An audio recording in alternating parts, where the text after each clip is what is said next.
Hello, you who listen among the layers of memories buried in the sand. If you are lying in the dark, in a quiet room, or with the night wind rustling through the old roof tiles, keep your mind awake. For this story is not just for telling. It is for waking up. Awakening an ancient memory. A world that once existed. And maybe never disappeared.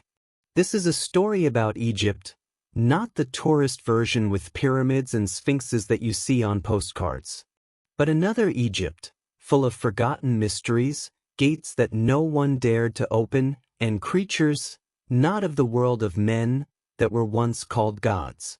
And if you patiently walk with me through this journey, you will understand why some tombs should not be excavated.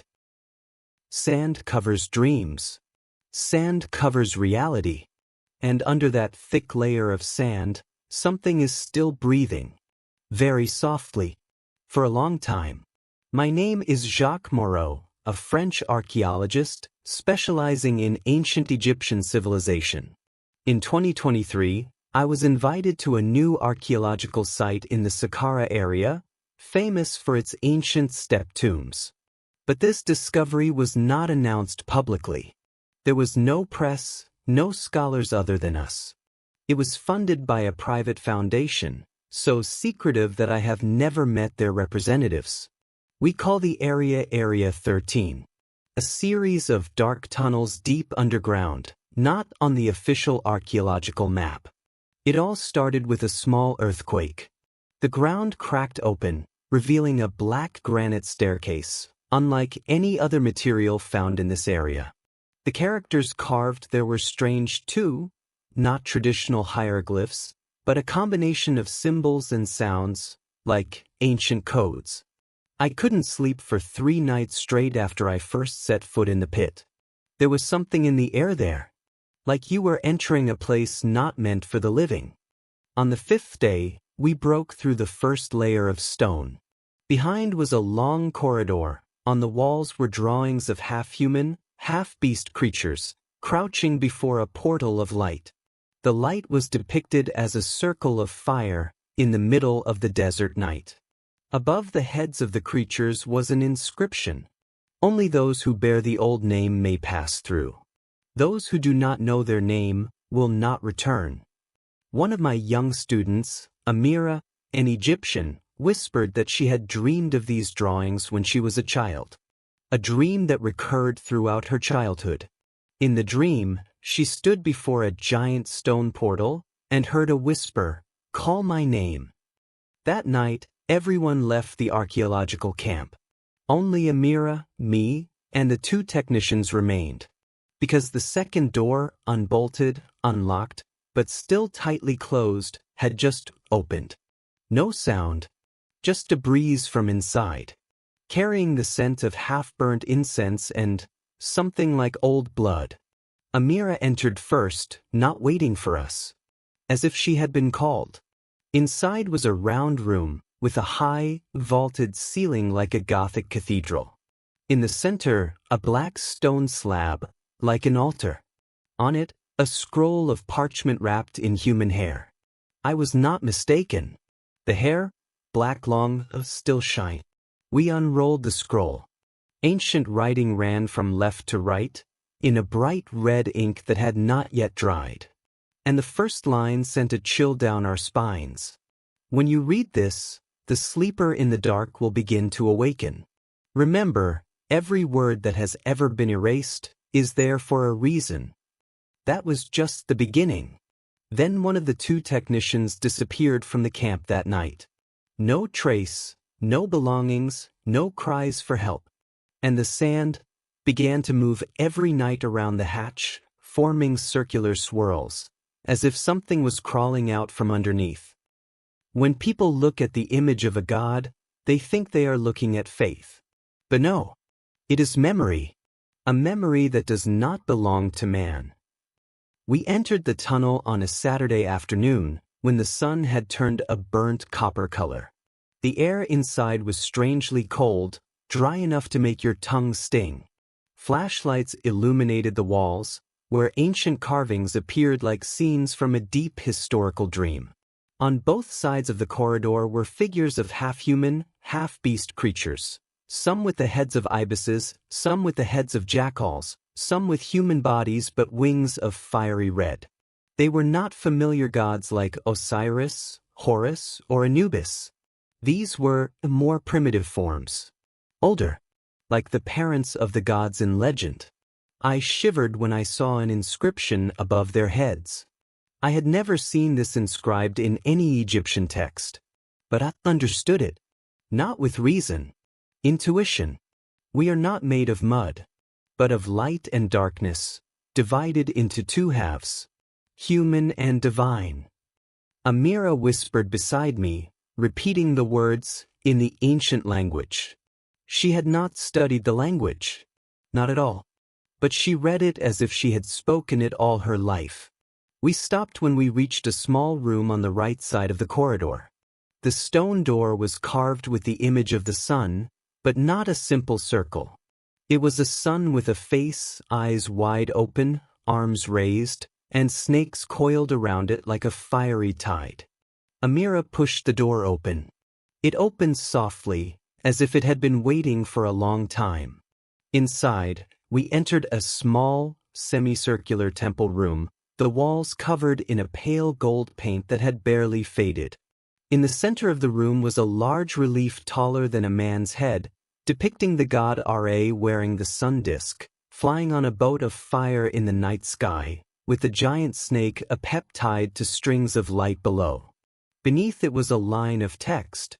This was the first night, when the sun passed through the realm of death, and men were born from the blood of the gods. I had never read such a strange description. Egyptian mythology was mysterious, but this was not folklore. This was more like a report, a real memorandum. The history of the gods, Amira said softly. And our history. In a small wall compartment, Jacques found a black stone tablet, no bigger than a notebook.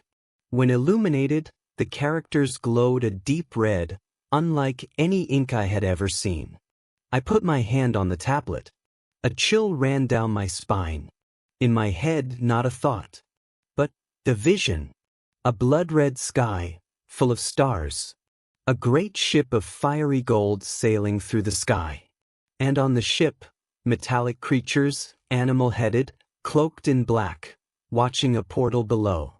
The portal opened, and from it, humans emerged, shivering, without eyes, without names. They were made. Not from the earth. From forgiveness. I woke with a start. The tablet fell from my hand. My heart pounded. Amira said nothing. She looked at me as if she knew I would see it. We are all descendants of a sin, she said. We were expelled. Not from heaven. From the top of the light. I asked her how she knew this. She replied, I don't know. I just remember. Before leaving the room, I saw one last deeply engraved picture. It was a woman dressed in white, tied to a stone pillar. Above her head was the moon disk, at her feet was a black snake. A faceless god was handing her a tablet. And the last words, he who remembers his name will save the world. He who forgets will open the door. I felt a chill run down my spine. Amira said nothing more. And at the end of the corridor, sand began to flow gently from the cracks as if something was breathing. Little did we know, that night was the last time the outside world was the world we knew. The next morning, we continued deeper into the corridor leading underground. The air was no longer air, it was thick, like the air trapped in a sealed box for too long.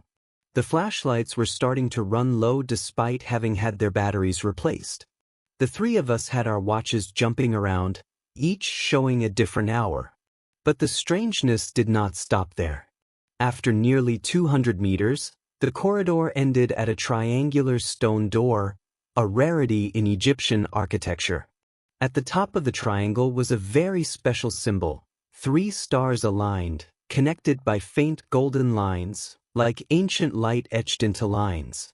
I recognized them immediately, Orion's belt. That was the moment I understood. This corridor did not lead to a tomb. It was an astronomical axis, a tunnel built at the exact angle of the intersection of heaven and earth. And behind that triangular door, we entered a space that I cannot, and perhaps should not, describe in words. The huge dome, tens of meters high, was inlaid with thousands of light symbols, not paintings, but self-luminous crystals. They formed the starry sky according to the astronomical position of Egypt around 10,500 BC, more than 7,000 years before the time of the first pharaoh. In the middle of the room was a small pyramidal structure, only slightly taller than a person, made of a black stone like obsidian, without cracks, without joints. Each side was engraved with mathematical formulas that I had only seen in modern physics. Amira moved closer, touching the eastern edge of the pyramid. Her hand paused. "Jacques," she whispered, "it's warm." When I touched that surface, a slight vibration passed through my fingertips, as if someone had just struck a musical note deep in the heart of the stone. On the north face, there is a map engraved with lines of light, more visible when the darkness surrounds. It is a cross-section of the Great Pyramid of Giza. But strangely, in the drawing, there is another level below the Great Pyramid. A secret room. A circular passage. A space never excavated. In the middle of the map is a faintly glowing line. Time is not a straight line. It is a loop. Each pyramid is a link in the chain. We realized a terrifying truth. The pyramid was not just a tomb, it was a machine. The great structure was built not to protect the dead, but to keep the path of souls who did not want to disappear. One of the group, a technician named Mark, laughed, saying that this was surely a simulation of some crazy religion. But as he approached the center of the small pyramid, his watch shattered. The hand suddenly spun very fast and then stopped, pointing to midnight. And then an echo. Not loud. No one spoke. But it was clear. Time is a door. Every time you dig, it opens another notch. Amira sank down. She looked at me. Her eyes were full of tears. "I know this place," she said. "I stood here before. In my dreams. But it was raining even though I was underground." I didn't answer, because I also felt the same way. Before leaving the room, we found a large relief behind the pyramid, protected by 3 layers of frosted quartz glass. On it was a figure, or a tall creature, crowned with a sun, resting its hand on the top of the pyramid. Around it, columns of light shot up into the sky, connecting with the constellations. And at its feet was the image of us, modern people, observing, drawn back, trembling by that connection. I turned to Amira and asked, "What do you think the pyramid is?" She was silent for a long time. Then she whispered as if talking to herself, "A copy of something that does not belong to this world." Our flashlights went out for a second. In that dark moment, I felt one thing clearly. We were no longer the observers. We were the observed. Not all tombs are built to protect the dead. There are tombs built to keep the dead inside. The next day, the team split into 2. Amira and I returned to the pyramid chamber, while Mark and Salem, the technicians, continued to probe down the eastern corridor, which seemed to lead to another, separate chamber. It was a place we had never been to before. And we should not have gone there. I still remember the first call. It was unclear, but repeated like a distant heartbeat. It sounded like it was coming from inside the rock. It was about 3 in the afternoon. Mark called us over the radio, his voice strange, both excited and trying to whisper. "There's a door with gold inlays, carved with snakes. It looks intact. It hasn't been touched in thousands of years." We turned around immediately. The corridor leading to that door was completely different from the rest of the structure. The stone was black, the light flickered, and there was no description, only a giant snake around the door, its ruby eyes set deep into the stone. Salem put his hand on it. The door swung open. Silently. No key needed. As if it were waiting for someone. The room inside was smaller than we had expected, but the pressure in the air made all three of us step back. In the middle of the room was a red limestone coffin, with wavy patterns like fossilized blood. On the lid was a strange carving, not a human face, but a mask made from hundreds of other human faces. And at the foot of the coffin were the words, "The 13th cursed one. Not to be named." Mark laughed, saying, "Probably another king hated by his people and written badly." Salem was silent. He shined his flashlight around the room and saw traces of dried blood against the wall. Not old. Very fresh. I moved closer to the coffin lid. A chill ran down my spine. Not because of the air. Because something was watching me from within. Amira stepped back. She whispered, "Don't open it. Please." Mark was standing right next to her.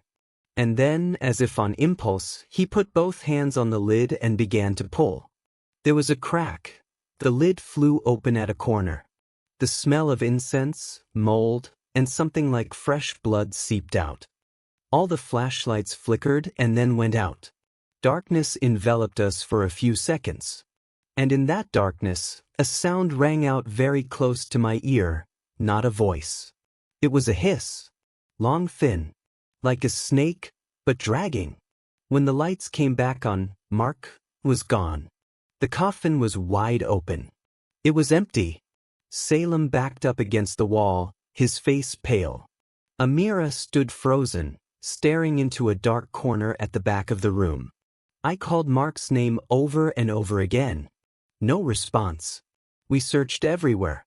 No blood. No signs of a struggle. No fallen objects. He was sucked into nothingness. All we could find was a handprint on the side of the coffin, made of wet dirt. Smaller than Mark's hand. Long nails. And a new line was carved with fingernails on the edge of the coffin. "My name has been called. For the 13th time." We left the room immediately after that, slamming the door and welding it shut with chains. No one spoke. No one dared to breathe loudly. Salem remained silent for the rest of the day. That night he left the camp. No one could stop him. He walked north, into the desert empty-handed, without a tent, without water. The next morning, only his shoes remained, stuck straight into the sand, as if someone had pressed them down from above. From that night on, every time we closed our eyes, we heard the same whisper. "Do not call my name. Do not call my name." But in our dreams, we were the ones who repeated that name. No one remembered what it was. We just knew. It came out of our throats like a blood oath.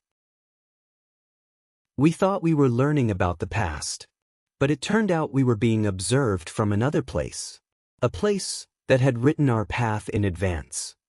2 days after Mark and Salem disappeared, only Amira and I remained at the excavation camp. I should have left. But somehow, something held me back. Not reason, not courage. But the urge of a memory that did not belong to me. On an unusually quiet morning, Amira woke me early. She didn't say much, just handed me an old piece of paper, written in her own hand, drawn from what she had seen in her dream the night before. On the paper was a T-shaped corridor, leading to a small room. In the middle of the room was a stone pedestal, and on it was an open book, glowing red. I looked at the drawing and looked up. Amira's eyes were fierce. "I know where it is. It's below the room we just left." We returned, this time taking a narrow passage in the northwest corner that no one had noticed before, a gap just wide enough for a person to squeeze through. After nearly 20 minutes of climbing low stone steps, we reached a dark chamber, one where the sunlight no longer reached. No flashlights. No echoes. Only a very faint but persistent light emanating from the center of the room, where a stone pedestal stood alone like an altar. And on it was a scroll of human skin, rolled up and tied with hair. I paused for a few steps. The air around the stone platform seemed to thicken, forming an invisible barrier, forcing me to breathe slowly or I would suffocate. Amira stepped forward, placed her hand on the scroll and paused.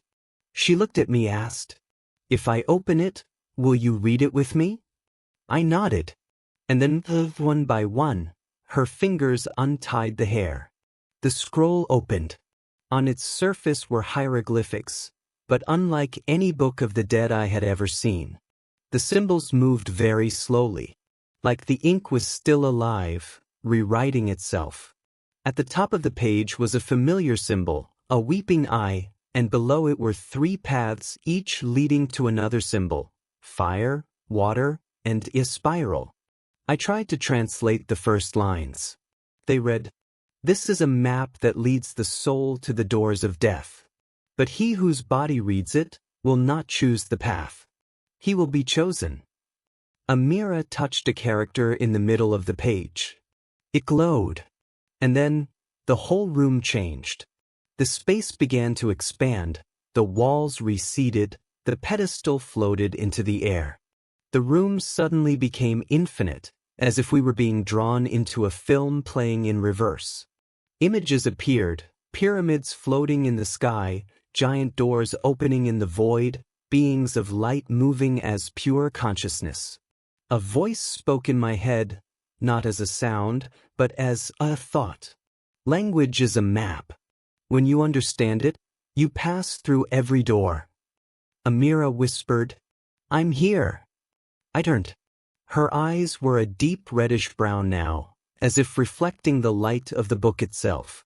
She pointed to the bottom of the page, where there was a distinctive symbol, a spiral circle with a tail curled like a snake biting its own tail. "This is the 4th gate," she said. "It's not written in the regular Book of the Dead. Only those with the old name can see it." "Beth, what's the old name?"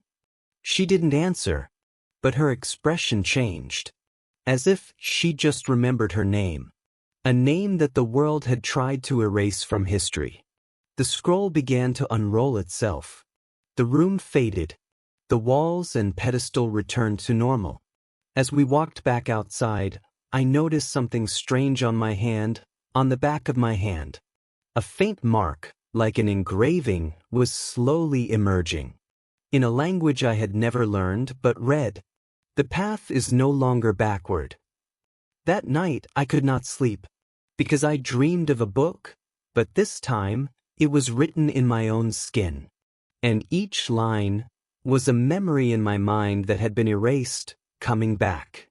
Not for me to remember, but for something else to use. Some names are buried because of sin. Others are erased because the living are too afraid of what they know. 2 days after finding the scroll, Amira began to change. She spoke little, often staring into space, as if trying to recall something far beyond human memory. She drew endlessly. Strange symbols, structures that did not exist in modern archaeological knowledge. And especially faces that never looked human. I asked her, "What are you drawing?" She simply replied, "People who have been erased." One afternoon, while I was examining the stone blocks in the western corridor, Amira ran to call me, her voice urgent. "I found him." Him. She led me to a small room, hidden by layers of clay and rubble. The room had never been in the excavation plan. The entrance was low, almost requiring crawling to get through. Inside was a life-sized stone statue, about 1 m 80 tall, solid, without cracks. But the strangest thing of all, the face of the statue was completely erased, as if someone had tried to erase the existence of the person depicted. At the foot of the statue was a small stele, engraved in a very ancient script, combining hieroglyphs, abstract symbols, and completely illegible passages, the same language as the human skin scroll from the day before. Amira whispered and translated, "The one who bears the old name. The pharaoh of an era that history dares not record. Blew out of all annals. But never left the earth." I felt a chill down my spine. Just below the stele, there was a small inscription, very shallow, as if someone had hastily carved it by hand. "He is still there. But no one dares to call his name." I went back and looked up all the recognized lists of pharaohs in Egyptian history, from Narmer to Cleopatra. There were strange gaps in the chronology. Some names appeared only once and then disappeared. Like Akhenaten, the one who overthrew polytheism, built a new city to worship the sun, then was erased from all monuments by his own descendants. Or like Nefertiti, beautiful, powerful, then suddenly disappeared, no body, no tomb. But the name engraved on this statue was not on any list. Amira pointed to the symbols at the end of the stele, where it said old name.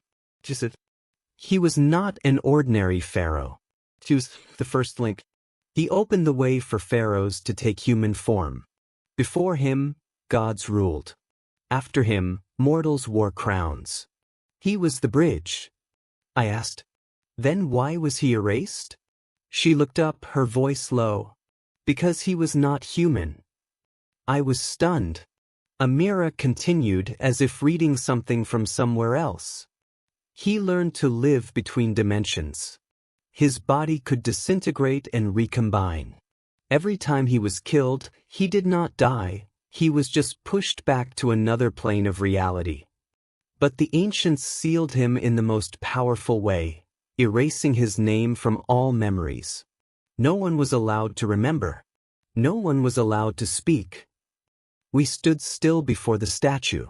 Though the face was gone, the carved hands were clear and real, one face down, the other up. Amira quietly touched a small groove in the back of the statue. A click sounded. A rock wall moved.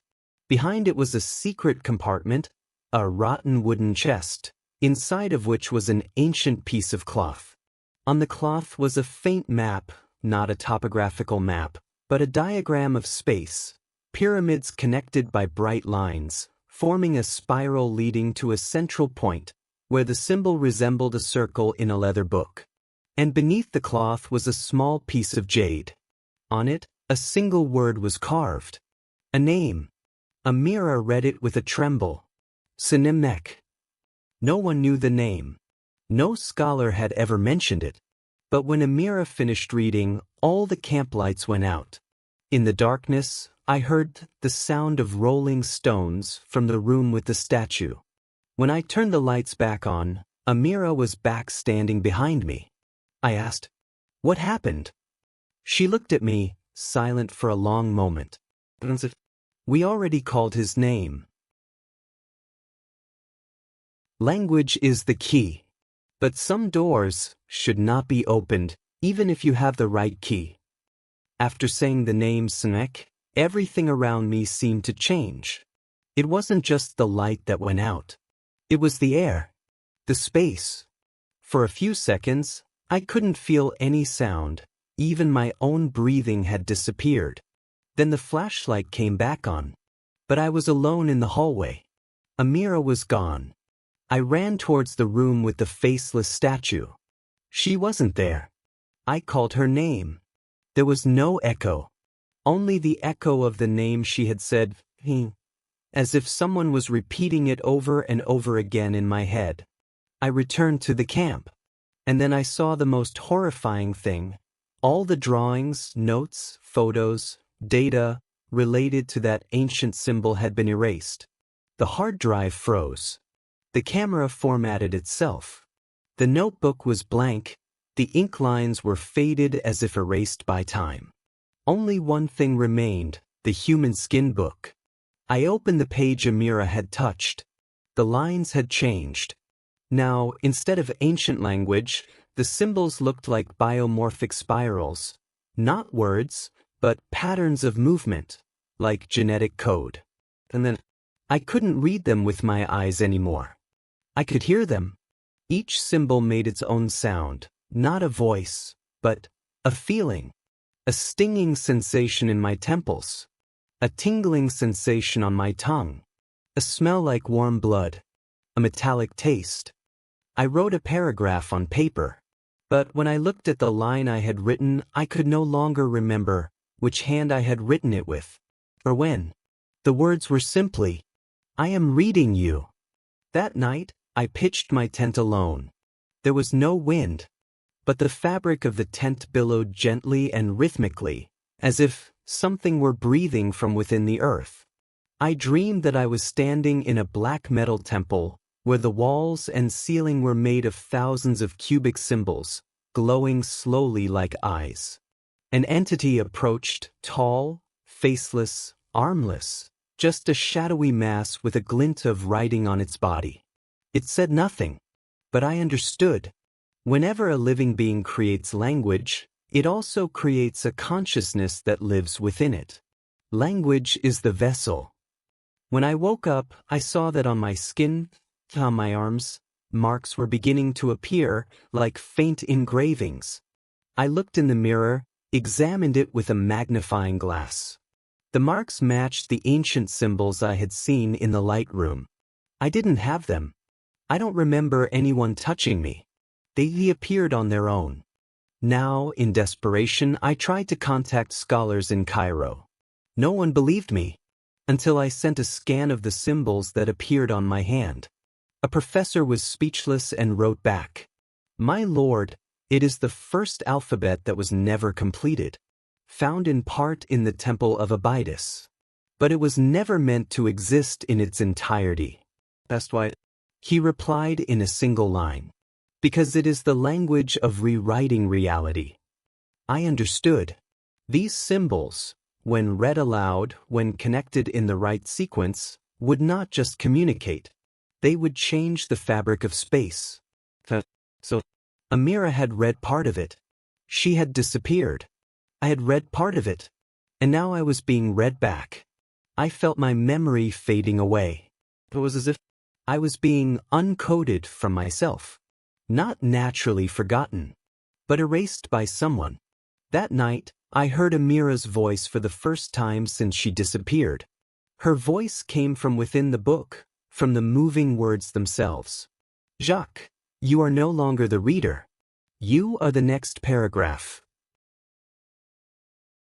Not all doors are for walking through. Some are open only to look." After that last night, I was no longer myself. All sense of time began to be distorted. I could sit and write a note for only a few minutes, but the clock said 3 hours had passed. One day I would doze for only 5 minutes, but when I woke up, the sun had changed its position. And in those moments, between the distorted passages of time, I began to see things that were not part of the reality of the living. Once, returning to the room with the anonymous statue, I discovered a narrow crack behind the wall, perhaps hidden for thousands of years. I turned on the light and crept in. A small corridor, winding like the entrails of a snake. No drawings. No words. Only a faint, white light like mist, but no clear source. At the end of the corridor was a stone door. No hinges. No lock. No handle. Just a single block of stone standing still, but as I approached, I heard a distant echo, like the sound of a dream or another world whispering behind it. I raised my hand, not touching, just bringing it closer, and the door opened by itself. Behind me was a void. No ceiling, no floor, no walls. I stood in a gray darkness, not darkness, but the space between two realities. All around me were symbols of light moving like living creatures. They made no sound, but I heard a voice in my head. "Welcome to the middle level. This gate is open only to those whose names have been erased." In the middle of that space was a twisted stone column, as if made of thousands of interwoven lines, rising endlessly. On each section of the column, I saw blurred images like lost memories. A child reading a scroll and then disappearing into it. A crowned figure entered the portal of light and never returned. A figure like me, standing in the void, screaming but making no sound. I stepped closer to the twisted column. And then, from within, a figure emerged. It was Amira. She stood there, motionless, the light from the symbols reflecting off her face. But her eyes were no longer human eyes. They were two black quartzes, transparent, reflecting nothing. She looked at me. Then she spoke, but not in a voice. This door leads nowhere. It is where lost souls are kept, so as not to disturb the order of the living world. I asked, "So you are here forever?" She replied, "Not because I am dead, but because I know what I should not know. Those who enter too deeply into the language of the gods are kept, not as punishment, but so as not to disturb the flow of reality." I felt the ground beneath me begin to dissolve. Gravity was gone. I floated. The symbols of light began to swirl around me like a nest of letters.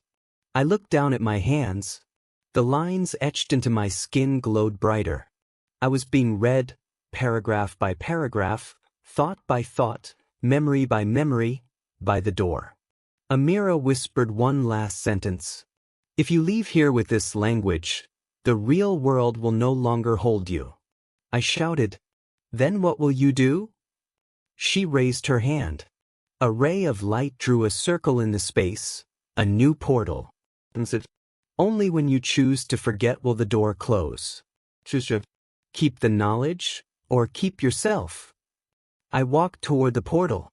Just before I passed through, I turned to look at Amira, but she was gone. Only the scroll of leather remained, floating in the air, slowly rolling. And then, the space collapsed like a breath. I opened my eyes. I was lying in the old stone room. The ground beneath me was still dusty. The flashlight beside me was still on. But my hands were empty. There were no more words. No more traces of symbols on the skin. I could no longer remember a single sentence in that language. Only one thing remained, a sentence that repeated in my head like a distant echo.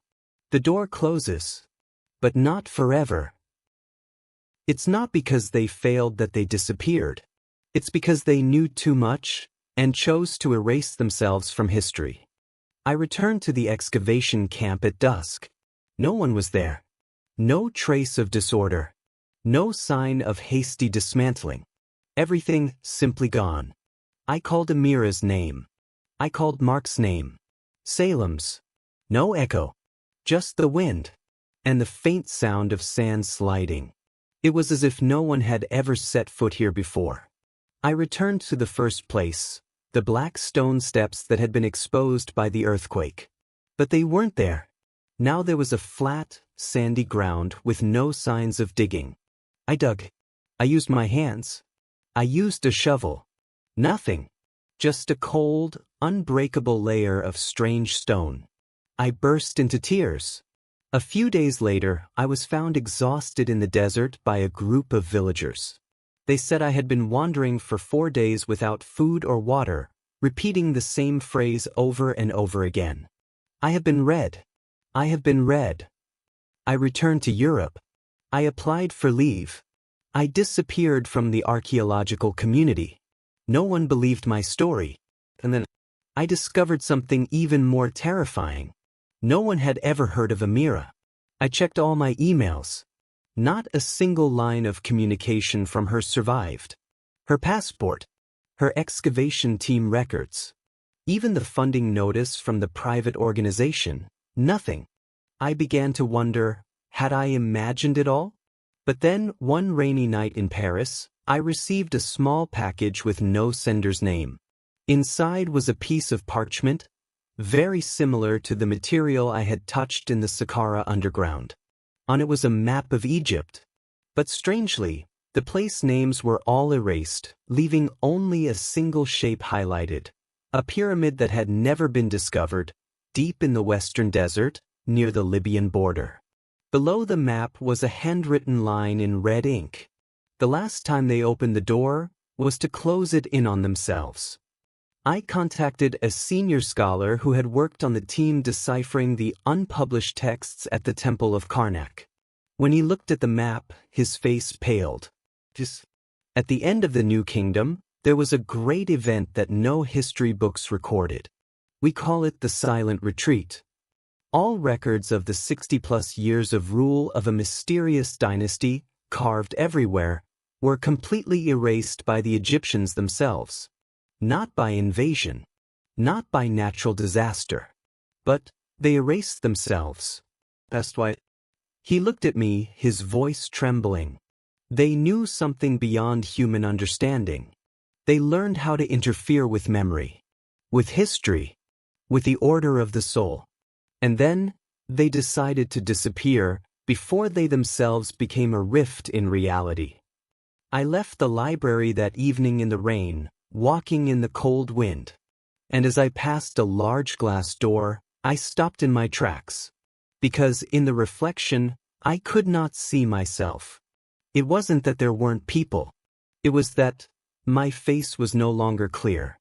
It was as if someone was starting to erase me from the world's memory. I went home and turned on the light. On my desk was a piece of paper I had never written. We are not the ones who are erased. We are the ones who choose to erase ourselves, so that the world can be at peace. In the wind, I heard Amira's voice. Not from my ears. From behind her eyes. You have opened too many doors, Jacques. And the last one is no longer locked. Not everyone should be woken up. But if one person remembers, just one person, is enough. A month after returning to Paris, I was no longer the Jacques Moreau everyone knew. I couldn't remember my face. I didn't feel the passage of time like normal people. I was alive, but not really here. And then one night, when the clock struck 3:13, the exact moment when day and night blend, when people are at their weakest, I heard a call. Not from a dream, but from within my chest. An old call. Very old. I opened my eyes and found myself standing in the middle of the desert. No one had brought me there. No vehicle. No footprints. I was there. A gentle wind. A full moon. And before me stood a pyramid that had never been mentioned in any archaeological documents, tall, sharp, so perfect that the light reflected it like liquid metal. At the top of the pyramid is a single symbol, a closed eye. Not opening, not looking, just waiting. I moved closer. With each step, the sand retreated as if clearing the way. The door at the base of the pyramid opened, without touching it.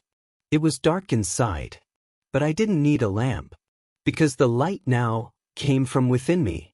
I knew the way, even though I had never been there, because I had been in the memory of this pyramid.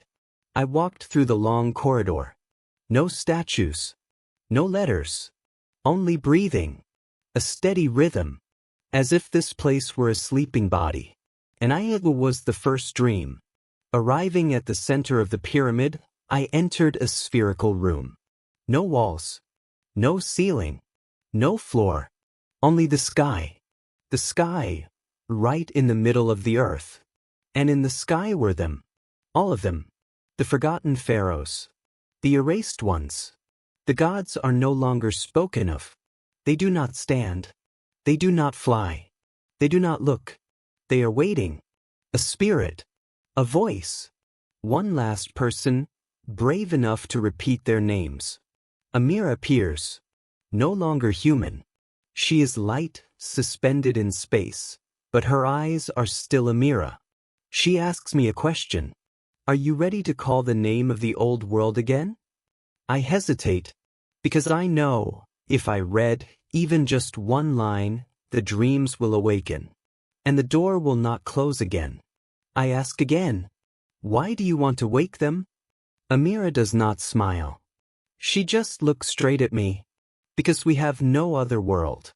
This world has been repeated for too long. It needs to be rewritten.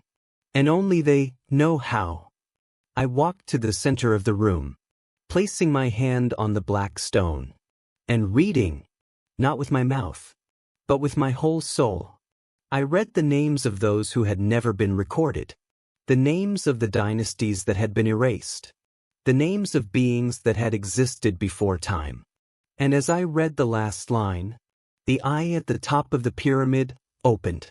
The sand rose. The sky spun. Space contracted. And the world, what you call the present, began to unravel like a disturbed dream. I was no longer Jacques. I was no longer human. I was the last reader. And when I had finished, I disappeared. No one remembered me. Only those inside the pyramid are coming out. Asterisk, and if one day you stand before the sand and hear someone calling your name, do not answer, because an answer could be the key to the final door. Asterisk. Are you still there? At the end of this journey, where the wind is no longer wind, but the sigh of the past. When we left the excavation site, our last footprints were covered by the sandstorm at dawn. That stone door, where Amira disappeared, would no longer open, as if it had never existed. Every night, I still hear the whispers through the ancient lines. Maybe it is in my head. Maybe not. Maybe a part of me has not returned from the ground. And if you ever go to Egypt, stand before an ancient tomb, please do not call out the name of any king, because a name is a summons. And some souls are still waiting to hear their names again. Sleep well if you can. And if you cannot, then perhaps you have read too far.